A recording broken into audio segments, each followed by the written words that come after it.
Thank you, Walter. You know, all those nice things that Walter says about me, and at the same time, I'm still not sure I want to follow all these cute babies.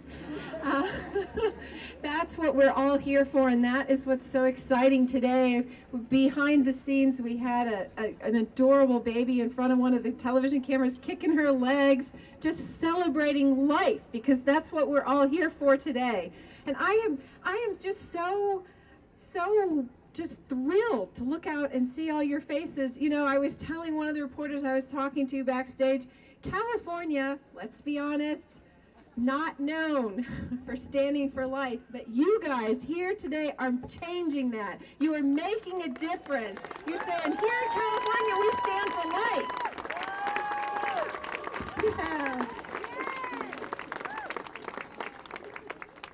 You know what? Here's the truth. There's no denying that November and seeing a radically pro-abortion president reelected to office, there's no doubt that that was discouraging. But today, we are turning a corner.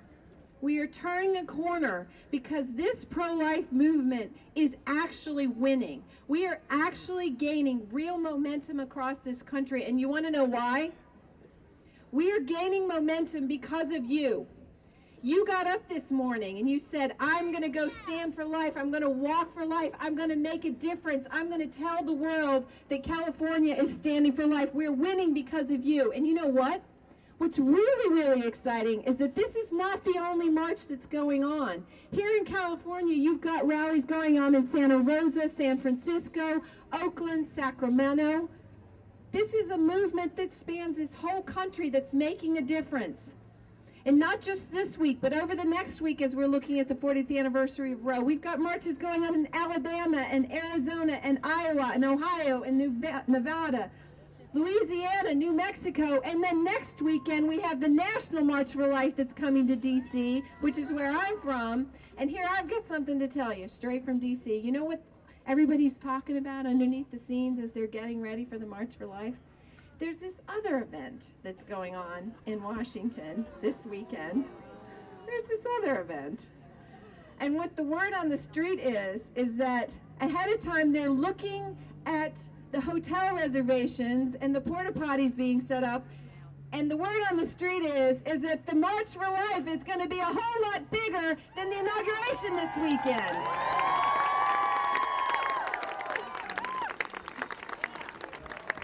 We're standing for life and we're drawing a whole lot more people. Okay, how many of you guys are on Twitter and Facebook? Anybody? Anybody? All right, how many of you guys have a phone with you?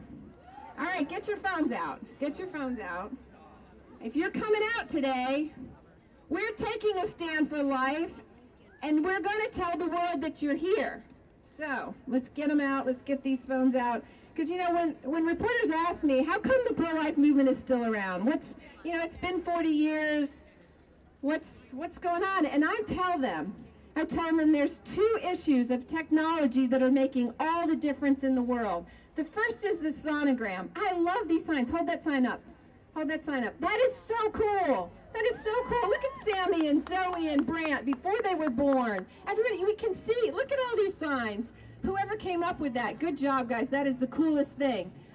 You know, the sonogram is showing the world unborn human life.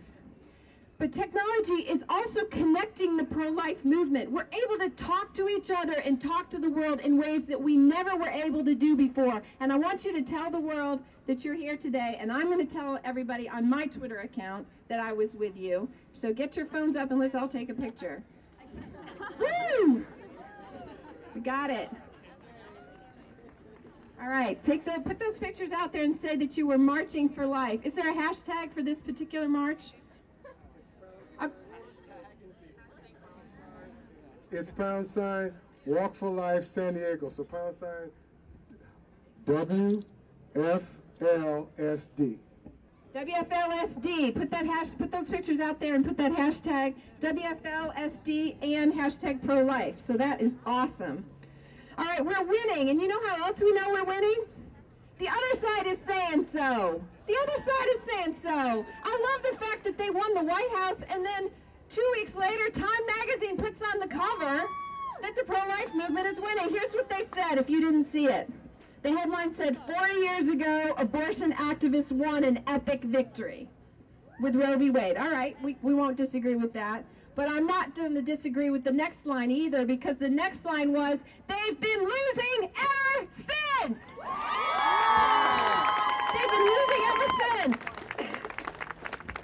Now, some of you are saying, I'm discouraged, Charmaine, I'm discouraged. It's 40 years, I'm discouraged. I don't believe you that they've been losing ever since. I want you to know that over the last 2 years, our attorneys were working in 39 states, and we saw 50 bills that we were involved in passed, and that was only 30% of all of the entire pro-life bills that were passed across the country. The other side is terrified of this sweeping tide of pro-life legislation that is coming across the country, and it is making a difference. Here's another way that I know that we're making a difference. There was a press conference last week in Washington, D.C. How many of you guys heard that the pro-choice movement has decided that they're not pro-choice anymore? All right, well, what I thought was fascinating is reporters came to me and they said, well, so what are they going to be now? And I said, I don't know. They didn't say. They just said that pro-choice isn't working for them anymore. Well, here's why I think that they want to move away from choice. They don't like the fact that choice implies that there's a good choice and a bad choice. They don't like the fact that choice implies that maybe there's a woman like Leslie who is agonizing over that choice. They want it to be morally neutral. They want it to be no big deal. They want it to be like visiting the dentist. But I want you to know that because you are here today, because you are taking a stand, abortion is never going to be no big deal. I want you to say thank you to Leslie, because with her testimony and the other women here today, I regret my abortion, because you came out today with that sign. Because you are here today, it is never going to be not a big deal. It's never going to be just some choice like going to the dentist. No, they want to move from choice to coercion. It is not enough for them to say that you have the choice. Now they want you to pay for it. They want you to have to participate. They want you to be forced because of Obamacare and other laws. They want you to have to pay for it. No, the testimony of survivors like Leslie and the testimony of you all standing here today is what is going to make the difference in the end. Be encouraged, be excited, San Diego, because we are standing here today in a grand historic tradition.